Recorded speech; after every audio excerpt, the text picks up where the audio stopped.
Alright, ladies and gentlemen, welcome back to another live stream. This time it's going to be live time, so it's actually the time currently local time and actual weather. This is about as bright it gets up here in the winter. That's and it's about 10 a.m. So doesn't get much brighter. And so we're going to take a nice tour in this helicopter. Just double checking that we have all the weights correctly input here. We sure could use the most fuel as possible. I'm putting my weight there. I'm a small guy.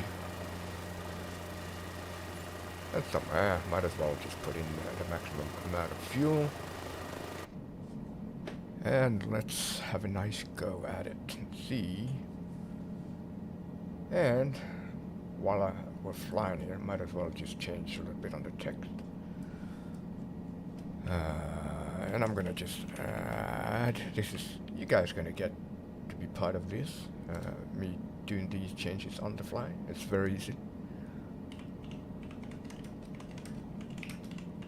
Right, so we're gonna just add the rolling text there at the bottom. Change that.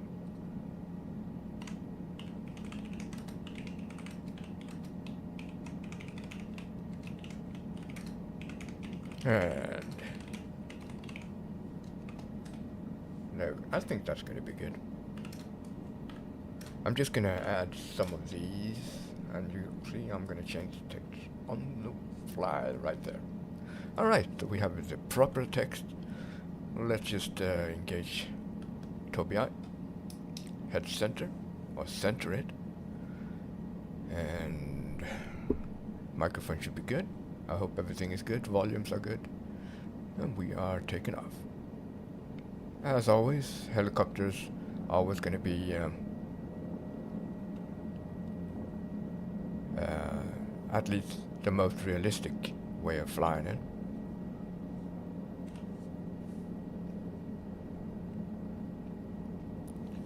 And now we can also check, because I could probably set up that one to show some sort of a map. I have no idea really, but we can always switch this one on just to have a look and see, because I did put in a see if it actually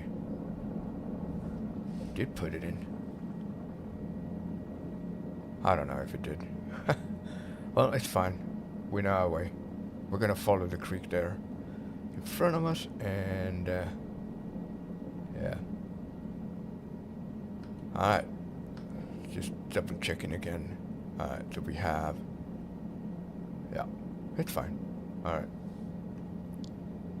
Sorry for the inconvenience there with the map, but I really needed to check and make sure that we're not gonna fly and get lost again.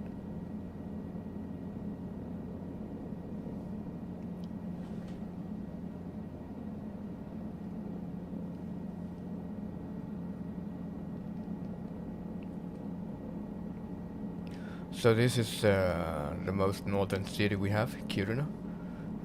Should be somewhere around here.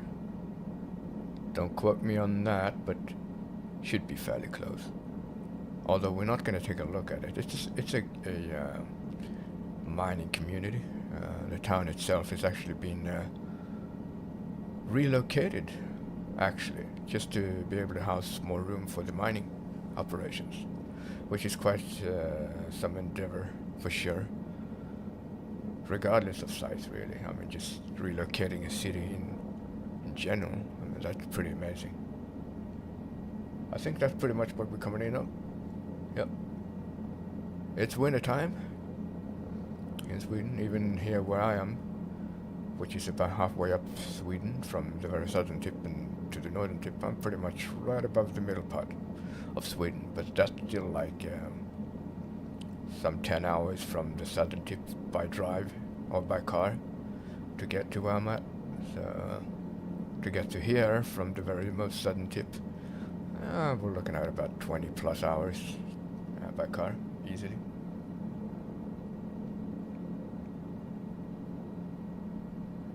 Yeah, so this is actually, you can see the mining area. I think that's part of the mining, the daybreak of the mining area. But don't quote me on that one either. But yeah, this town is being relocated and has been relocated, I suspect, as the mining is going really good. And if everything goes okay, you know, it just comes down to some issues with the local Sami population who owns the land here. They have reindeer cattle and that kind of stuff, but it all comes down to agreements with them because it intrudes sort of like on their feeding grounds for their cattle.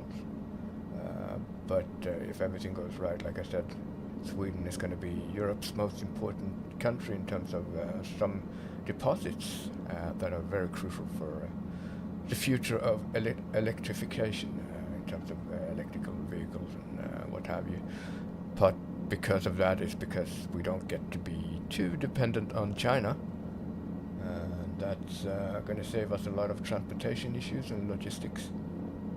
And Sweden is already part of the EU, so there are a ton of logistic great scenarios for all participants, for sure.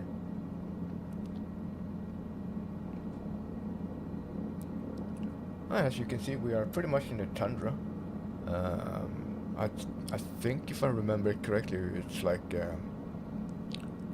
at least 3, probably 4 regions or zones, climate zones, going from the south to the north of Sweden. So it is a long country. Like I said in the earlier videos, it's, if you were to put Sweden on the map of the United States, you'd say the southern part of Sweden would be at the very southern part of Florida. You'd end up somewhere around Ontario Lake, which is about where the Niagara Falls is. So it is quite a big country. However, it's a very sparse population, so like as you can see, there's not really that much infrastructure up here, especially not here up in the north.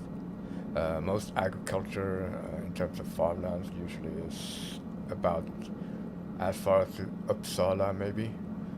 Well, even to where I'm at, but most part of the flatlands are going to be from Uppsala and downwards, which is slightly north of Stockholm and downward. That's going to be the flatlands of Sweden, basically. So that's where you're going to find most of the farmlands, the traditional farmlands. But even there, you have, for the most part, a lot of forests and that kind of agriculture. And then the rest of Sweden is basically timber, mining, that kind of stuff. Let me just check on the bearings. And we are going somewhat in the right direction. We're going to have a look at some of the oldest national parks in Europe. Might even be one of the first national parks in the world. It's called the Abisko, the area where the Abisko is at. It's a very famous mountain, sort of like an outline of the mountain, almost like a gateway through the mountains from a certain perspective. And we're going to try to find the location where we can spot that very famous postcardish look.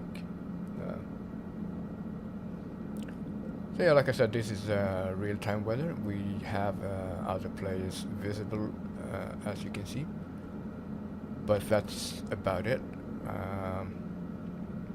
I'm not going to turn that off. I don't want to break immersion in terms of real-time flying, because if I go into the options, I'm going to pause the thing in midair.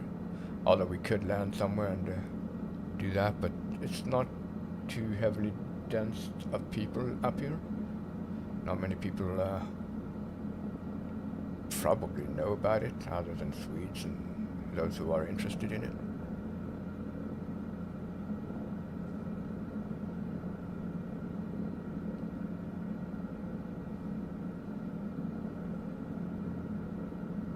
Oh, okay. Oh, there we go. Yeah, we're quite a bit up in terms of heights. I mean, obviously, the colder the air is, usually helicopters tend to be a little bit more delicate or sensitive. And the air is obviously denser, but we should be fine. I'm about at, I'd say 50% almost on the collective. Throttle is taken care of by the governor, so we should be fine there. We just, and we're doing a fairly decent speed, as you can see on the speedometer. About 100 knots, pretty good for a small helicopter like this. And that's about almost twice as fast as the cars are allowed to drive on the highway in Sweden, which is about 110 kilometers an hour. Unless some certain more prepared areas, like wider areas and that kind of stretches, they usually at the most can allow for up to 120 here in Sweden. And for the most part, the road networks are good here. Nice and smooth surfaces and well taken care of. It's just that we have so much of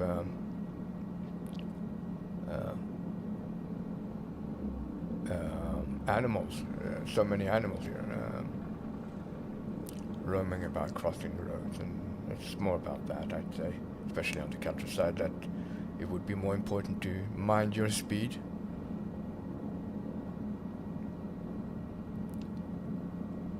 And it's always too late whenever it happens, you know.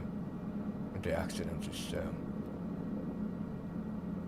something I wouldn't want to share, for sure. I mean, the experience, well, I don't know. I've shared it. I've told you guys about it, but you know, like, I think you know what I mean. So, alright.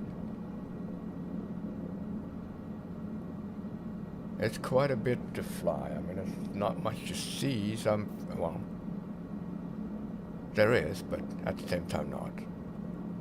But I think I'm gonna go have this. I think it's this one that I need to follow, or is it? Let's see. Now everything is a little bit harder to see in terms of the water bodies and all that kind of stuff.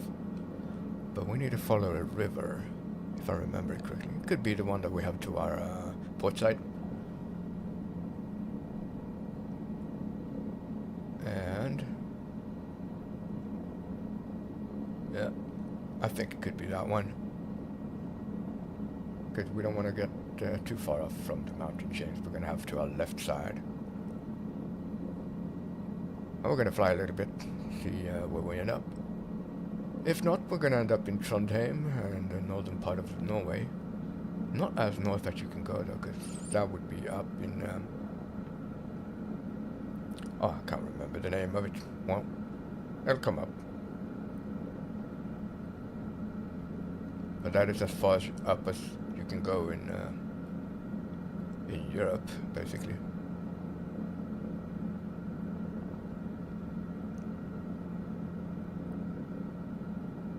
Yeah, we're doing... There we go.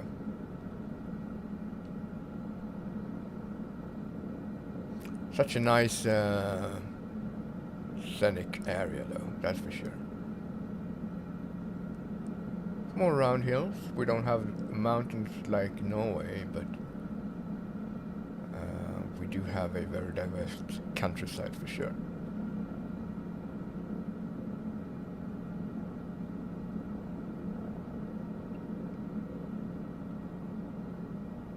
Let's just get down a little bit. We're flying pretty high for a helicopter this size. I'm gonna try to stay somewhat in the regions of the mountain or the hills ahead of us. Now, this is a nature reserve, and it's one of the oldest in the world, basically. Sweden has is always usually a pioneer when it comes to nature and the preservation of it. And so this is the legacy, I suppose. You are free to roam about as long as you leave as you found it. You know, that's some of the rules in nature. Also called all man's right, allemansrätten in Swedish. And so everyone has the right to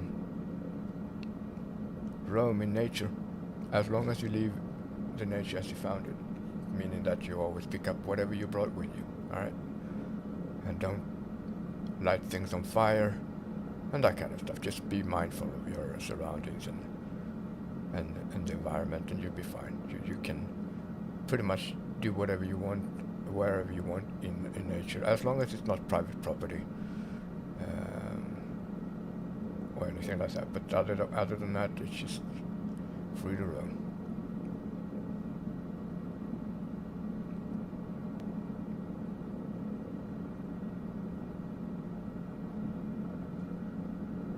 Yeah, I think that's, let's see. This is probably a lake underneath us. Has to be, almost. I don't know what I just flipped. I just flipped the wrong, yeah, that's a body of lake. Yeah, I think we're gonna follow the river to our left here. Or it could be to the right, but we could go in the middle somewhere. That's probably a good idea.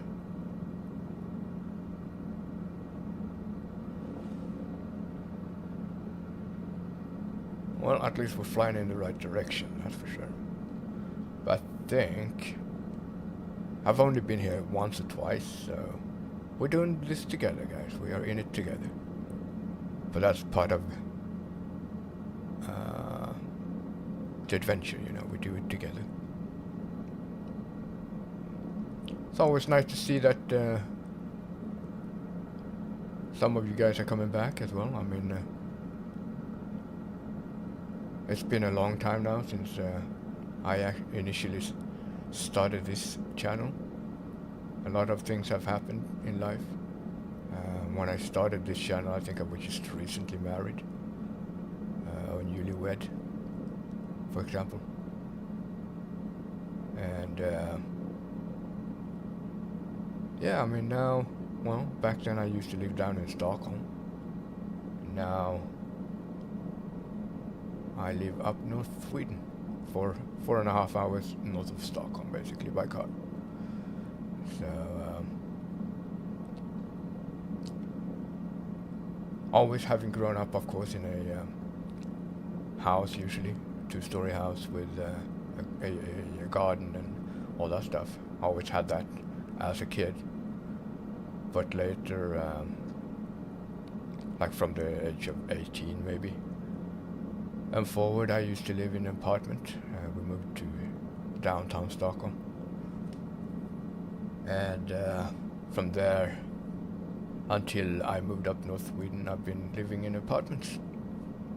And so now it come to a full life circle, you know, a complete circle in terms of me now having a fully 2-story house, a couple of smaller guest houses on the yard, and a nice garden, and rolling hills of beauty and forests, landscapes, cows on the other side of the road as I open the window on the 2nd floor. And no major civilization for at least an hour away. But that's not even a major civilization, really. I just, but that's where I'm at, you know. I'm really happy. Life is so good sometimes. And, yeah, you just take certain things for granted sometimes, you know, like, but, yeah, life is as good as it can get, I suppose. No restrictions, no restraints. Just life, and that's all there is. And the beautiful nature around me. A lot less stress, for sure. Even Stockholm, for well, compared to most of the world's biggest cities, but even Stockholm is pretty stressful. All the big city syndromes for sure, for some reason. But that's the nature of big cities, I suppose, or cities in general. All that is gone, and now whatever might be your worries are just going to be those few more handleable, for sure.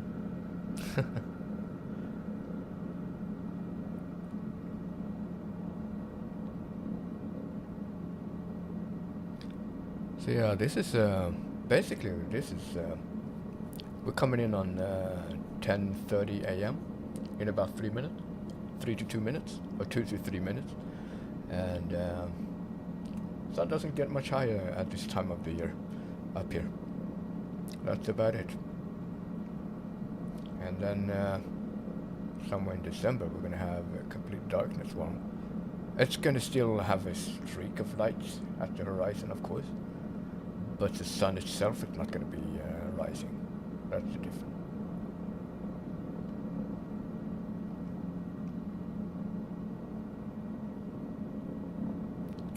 Don't we just slow down or something, or is it just the scale of things?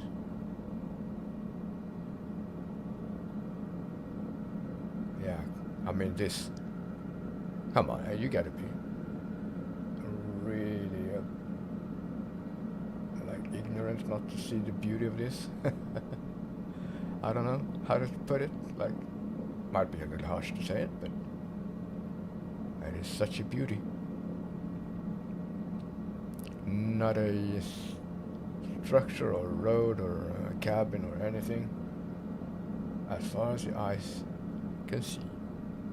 Just tundra and rolling hills and a bunch of trees, of course.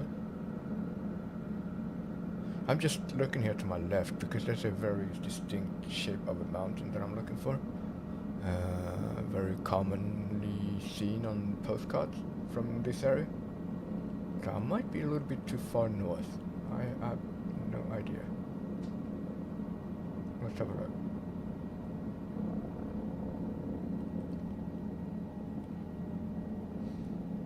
No, could be down there in front of us.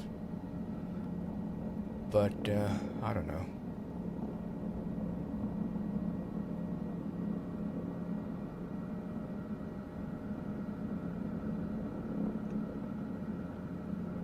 Now remember, we're doing almost, well, we're doing 100 knots. That's basically almost equivalent to 100 miles per hour. So it's not slow by any means, it's just the scale of things and the fact that we are flying fairly high for this helicopter. We're not going slow by any means.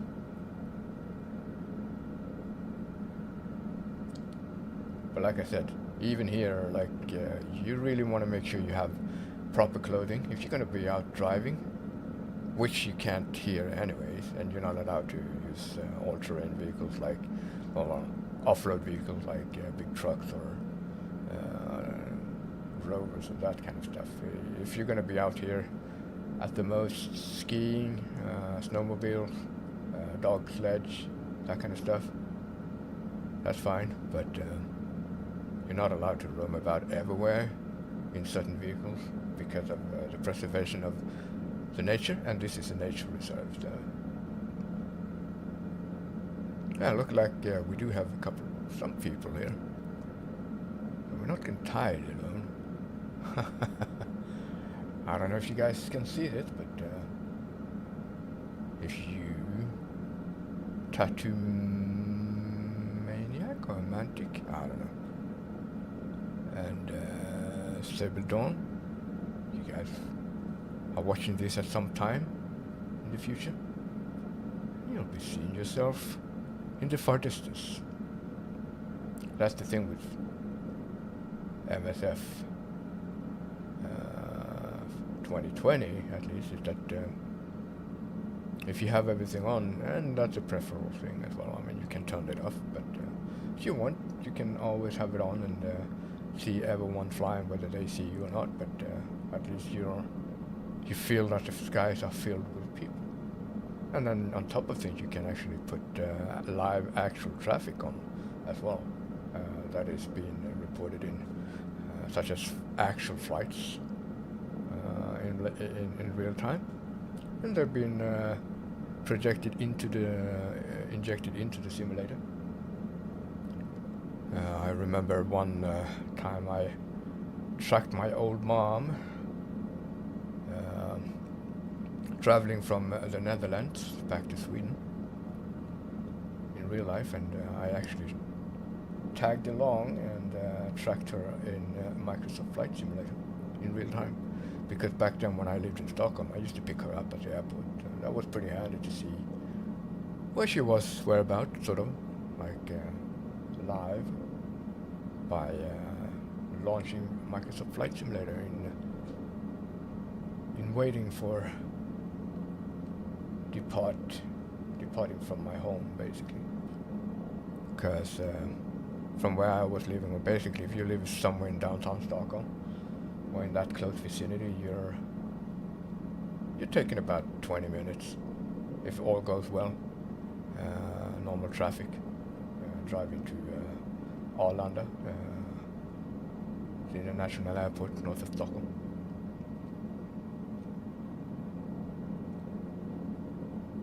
So it's always,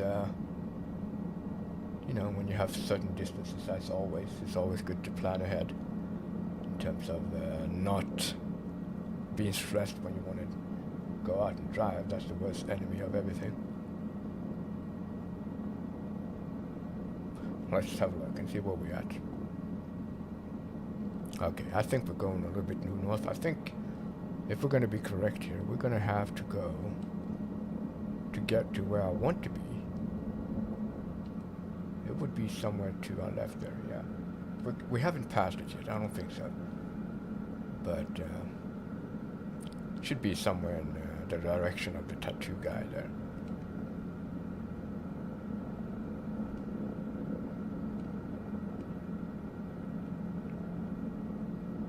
Yeah, I know. The throttle is a bit in the red there, but we are... How high up are we flying, actually? About 3,000 feet almost. Barometric. So it's not crazy high, but it's definitely up in the upper areas for this helicopter. I'd say 7 is where I'll top it out on my preference flying with this thing, due to the thinner air up there. But like I said, since it's cold, we do have denser air down here, so I should try to stick around the lower regions. Close enough, but high enough to be able to handle.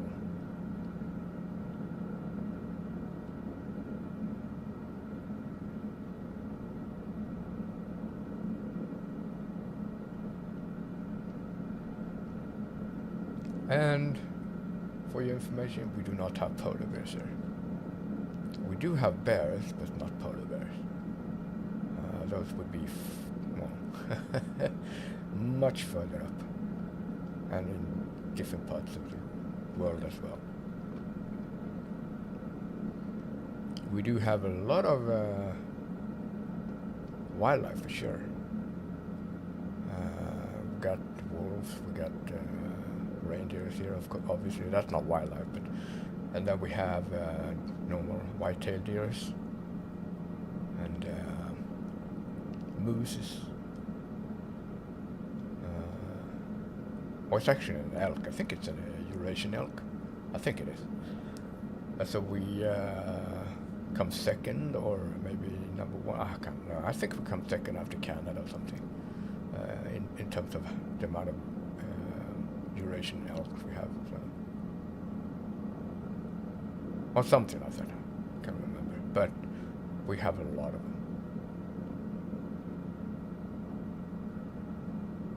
So, like I said, guys, don't quote me on things. We are trying to figure things out together. I'm just flying. I'm talking from the bottom of my heart.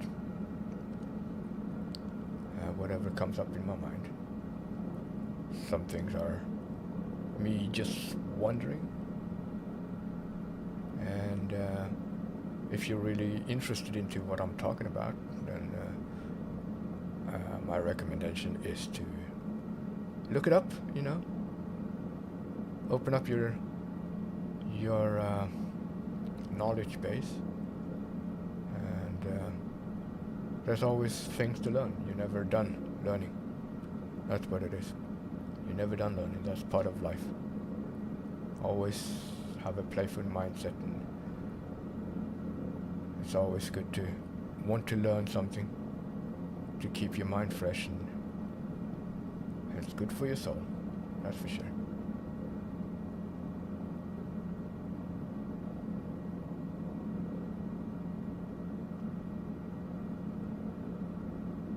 Yeah, we're definitely flying in a valley, a big one. I'm gonna have a look and see. Yeah, it's actually not a valley, so yeah. I think when we come up to, let's see if I can do that. When we come up to somewhere around here, in this area here, we're gonna see to our left, that mountain chain that I was talking about. I'm gonna just close that one down. We're definitely flying in the right direction, but we're going slow. Oh yeah, of course we are. Come on, increase the speed.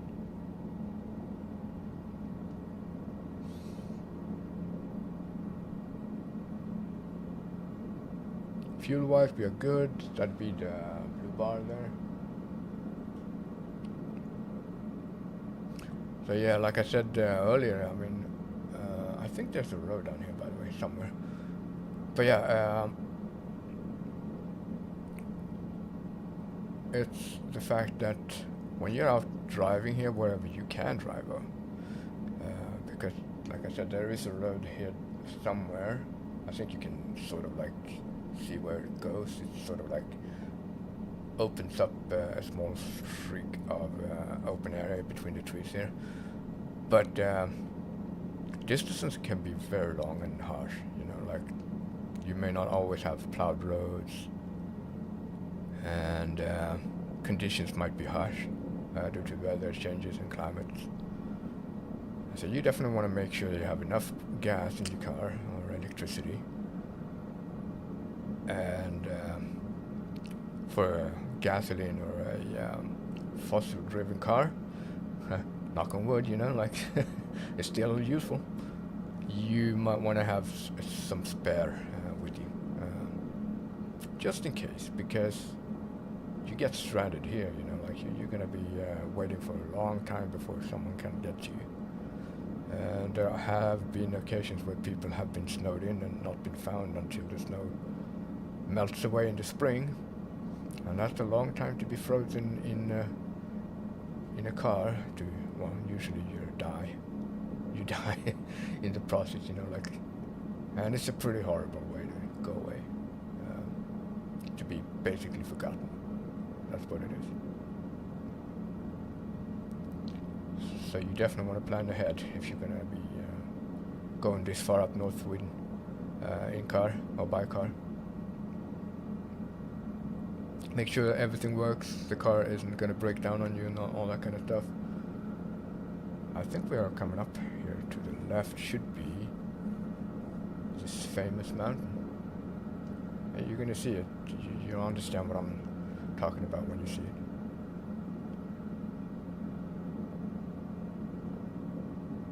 Yeah, it's definitely going to be to the left side somewhere.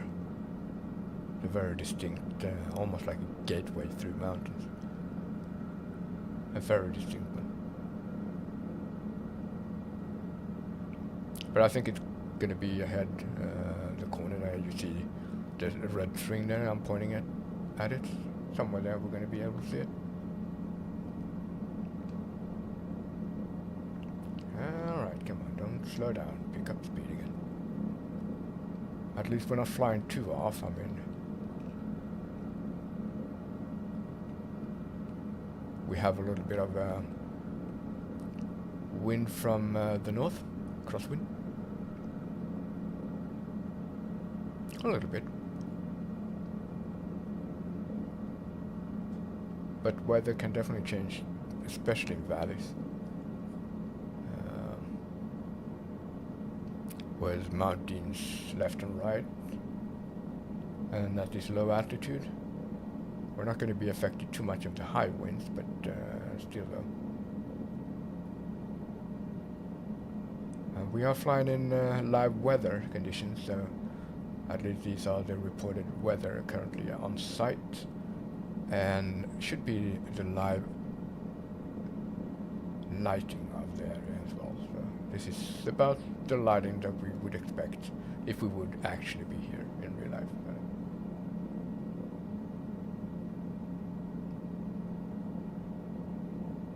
And we're coming up soon enough at 11 a.m. Like I said, it doesn't get much brighter than this. It's usually a little bit of pinkish, almost like fairy tale misty environments, especially when the clouds are low. As you can see to the left there, it's almost like a pinkish mist shrouding the trees. It's very beautiful.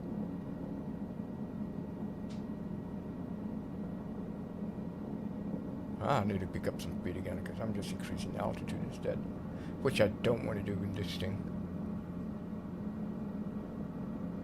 Got to pay attention to that. There we go. We're picking up speed, and that also increases our altitude if we're not careful. I'd say, alright, so if we reduce a little bit of collective.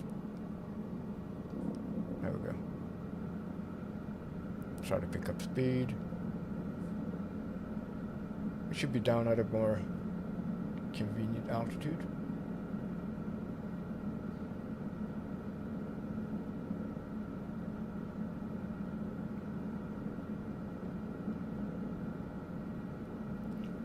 Yeah, I mean, definitely beautiful up here. I haven't actually been this far up north myself yet. Definitely planning on doing so with my wife, taking my beloved, still missing Mercedes E500. Although, I mean, as you can tell, it's a V8.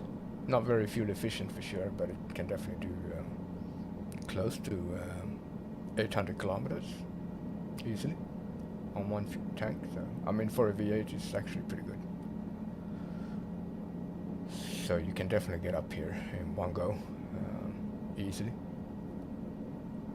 And of course, it all depends on the weight of your foot, you know, especially the one on the throttle.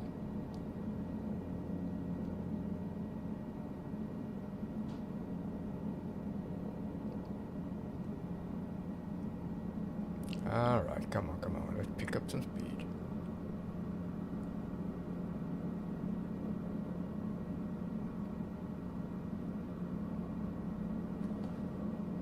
Yeah, I know, I'm sitting a little bit too far in, there we go, that's better. That's weird. Now it's much better. That's a good thing. I mean, you can set it up to automatically recenter you over time, but I'd rather have a key mapped to recenter my tracking for the Tobii Eye Tracker 5.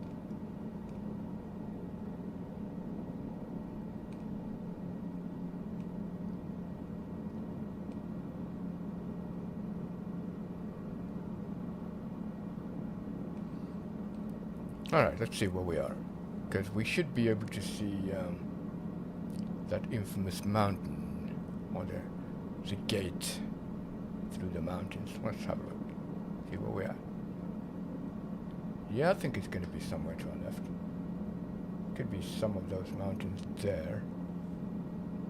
That's, regardless whether that's a mountain or not, but that would be Abisko.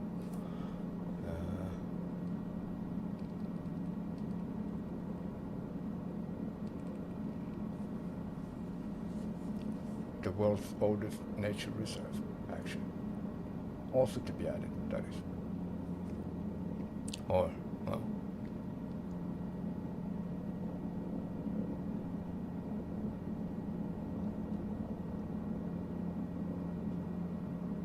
not much of civilization here, as you can see.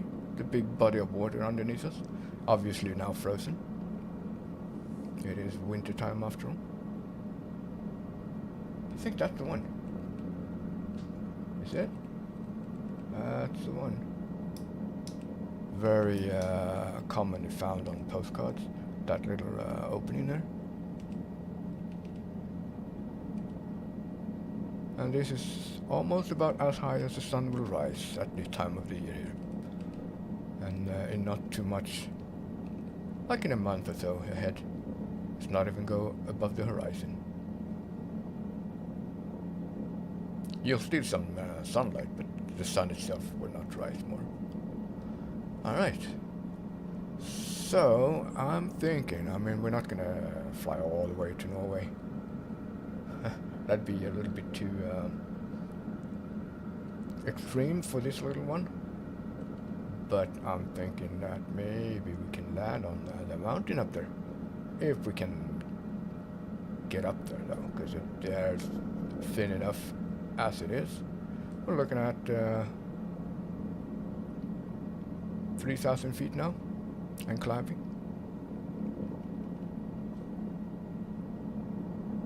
And well, it is cold, so that helps. Like I said, air is much denser when it's cold, so there's more air for the rotor disc and the blades to grab. But yeah, you can see that U shape. That's very famous. You can see that on a ton of postcards from the very north part of Sweden. That's a very infamous shape. So we actually did it. A lot of hiking trails here.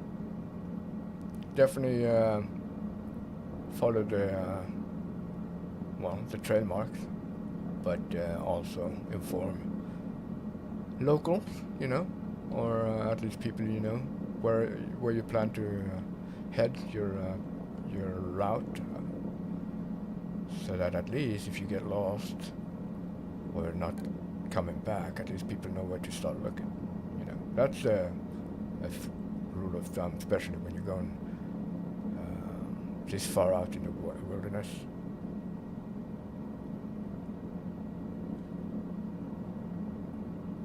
I'm not sure, this could be the highest peaks in this local area. Could be. But it's going to be beautiful once we get there.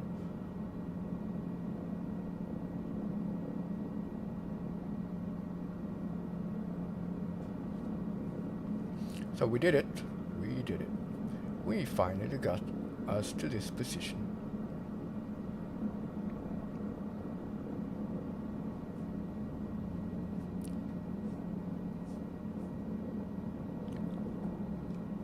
Alright, let's see if I can do this without... no, I can't. I gotta do that later on, but for the most part, I mean, yeah, you can look at numbers. I was thinking about showing you guys my FPS and all that stuff, but it wouldn't show too well because I'm actually flying this in 3840 by 1080p, and you guys only get to see portions of it because I crop it out for convenience, obviously, so that you with 16:9 ratio can watch this stream without having to suffer too much from borders. It's a in between, you know, like, okay, you might have ultra wide, but still, everyone's going to be able to watch this to the full extent on the heights, at least. Oh yeah, we're having issues grabbing the air here. But look at the sight, guys. I mean, yeah, we've been a little bit blinded by the sun, but that's why you got those cool-looking sunwear or sunglasses when you fly. Those pilot glasses. I'm thinking we're gonna have a look at the other peak there to our right. I think that one is a little bit taller. Should be, but it has a bit more trees on it. So we're gonna land on a peak just to conclude this stream. But yeah, this is real time and live weather. And this, my friends, is as far up North Sweden you can go, basically. Well, a little bit more, obviously, but we're not far off. We could definitely get there in 20 minutes or so. And then comes Norway, and then comes the North Pole, and Svalbard. But yeah, that's basically as far as north you go. Alright, let's see if we can find a nice little area to land on and get a nice screenshot for the video. The screenshot you see now is obviously going to be changed. Alright, yeah, this is, oh wow, have a look at this, guys. Only here is where you can experience that. Alright, let's see if we can set us down somewhere here. I don't know, maybe on the ridge here. That could be nice. It's just not falling off out of the sky.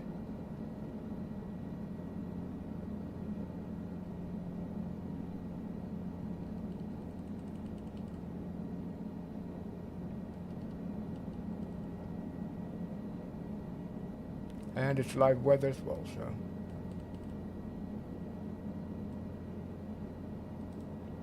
Yeah, you definitely want to be careful here, because it takes quite a while to regain your altitude and your thrust, sort of, to gain it, especially on high altitudes in a small helicopter like this. We're looking at, see how high up we are. Oh yeah, 6,000 feet, give or take. So it's quite high up for this helicopter anyway. It's a piston helicopter as well, so not even a turbine.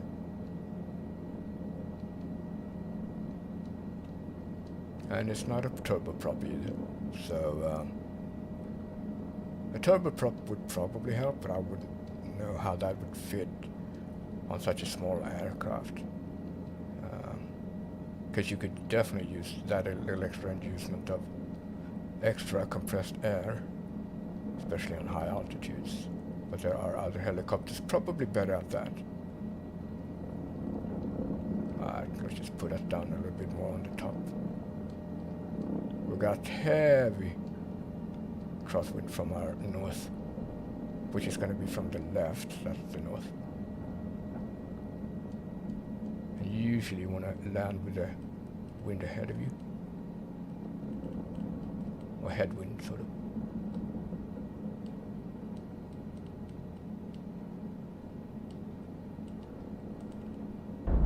Okay, that's not the smoothest. We gotta do that again. We gotta do that again. I mean, we're doing this for the practice as well, so just bear with me, guys.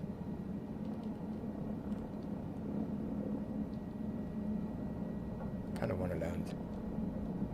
Okay, we're gonna be nice to the helicopter. Yeah, this is gonna be good. This is gonna be good. Alright. Turning off the head tracking. Let's get a nice little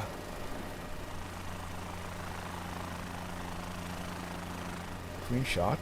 I'm gonna remove the name there. So by doing that, we gotta go into settings, go to traffic, and turn off the nameplates. That should give us a nice and clean view. There we go. And might as well just grab a nice screenshot.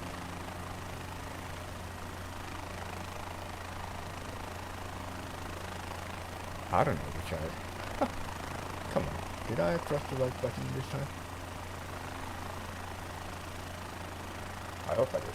Well, it doesn't matter. So guys, I did something wrong here.